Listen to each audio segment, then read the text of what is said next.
অনেক বাবুদেরই কষা পায়খানা বা কোষ্ঠকাঠিন্যজনিত সমস্যা দেখা যায়।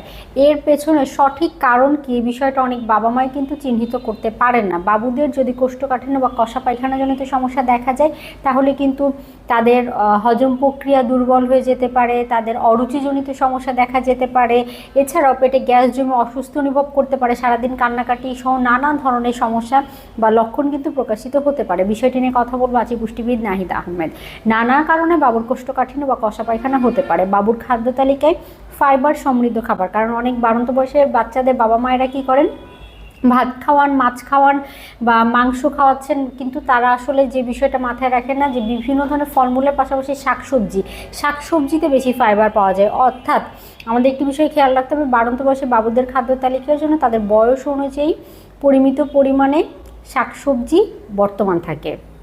অনেক বাবুদের ক্ষেত্রে যে বিষয়টা দেখা যায় যে দুধ জাতীয় খাবার বা দুধের তৈরি খাবার বা অতিরিক্ত গরুর দুধ খাওয়ার ফলে ওই কোষ্ঠকাঠিন্য বা কষা পায়খানা দেখা দিতে পারে। পর্যাপ্ত পানি পান না করা, ছোট বাবুদের মধ্যে এটা খুবই কমন একটা বিষয়। বাবা মায়ের আসলে পানির বিষয়টি খেয়াল রাখেন না। সকল ধরনের খাবার খাওয়াচ্ছে, পুষ্টিকর খাবার খাওয়াচ্ছে, কিন্তু তাদের যে আসলে দেহের চাহিদা অনুযায়ী পানি পান করাতে হবে এই বিষয়টা অনেকেই মেনটেন করতে পারেন না। আবার অনেকে বলে মানে পানি খেতে চায় না, বাবু পানি পান করতে চায় না।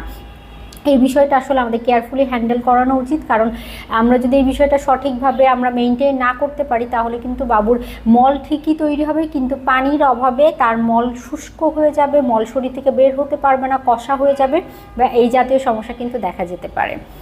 তার পাশাপাশি আরেকটা অনেকের ক্ষেত্রে খুব কমন একটা বিষয় হয়ে থাকে যে বাবুদের টয়লেট ট্রেনিং বা পটি ট্রেনিং বা অনেক বাবুরা খেলার ছলে তাদের যখন প্রেশার আসে টয়লেটের বা তাদের বাউল মুভমেন্টের একটা প্রেশার আসে, তখন কিন্তু দেখা যায় যে তারা যায় না বা টয়লেটে গিয়ে বসে না। তো নিয়মিত বাবুদের টয়লেটে বসাতে হবে।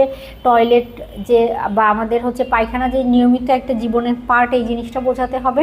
অর্থাৎ সে যদি নিয়মিত পটি ট্রেনিংয়ের মাধ্যমে সে সঠিক একটা ট্রেনিং আমরা তাকে দিতে পারি বা বোঝাতে পারি, তাহলে কিন্তু এই সমস্যাটি হবে না। কারণ এমন অনেক বাবু পেশেন্ট দেখেছি, তাদের বাবা মায়েরা বলেন যে ম্যাডাম ওর হাগু আসলে ওর চেপে ধরে রাখে, ও টয়লেটে যেতে চায় না, খেলছে বা অন্য কোনো কাজ করছে এই জন্য ধরে রাখে, পরে এই যে চেপে ধরে রাখা বা প্রেশার আসলে না টয়লেটে যাওয়া, বাবুদের মধ্যে এটা খুবই কমন। এই সমস্যার জন্য কিন্তু কোষ্ঠকাঠিন্য কষা পায়খানা জনিত সমস্যা দেখা দিতে পারে। বেশ কিছু ওষুধের পার্শ্ব প্রতিক্রিয়া বা বেশ কিছু ধরনের মেডিকেশন অনেক বাবুদের চলে, তাদের পার্শ্ব লক্ষণ হিসেবে কিন্তু এটা দেখা যেতে পারে। এর পাশাপাশি খাদ্যাভ্যাসের অনেক বড় ভূমিকা রয়েছে, তাই অবশ্যই বলবো বাবুর সঠিক খাদ্যাভ্যাস মেনে চলানোর চেষ্টা করবেন। এই কোষ্ঠকাঠিন্য বা কষা পায়খানা পরবর্তীতে গিয়ে তার নানা ধরনের শারীরিক জটিলতা তৈরি করতে পারে, তাই অবশ্যই এই বিষয়ে বাবা মায়ের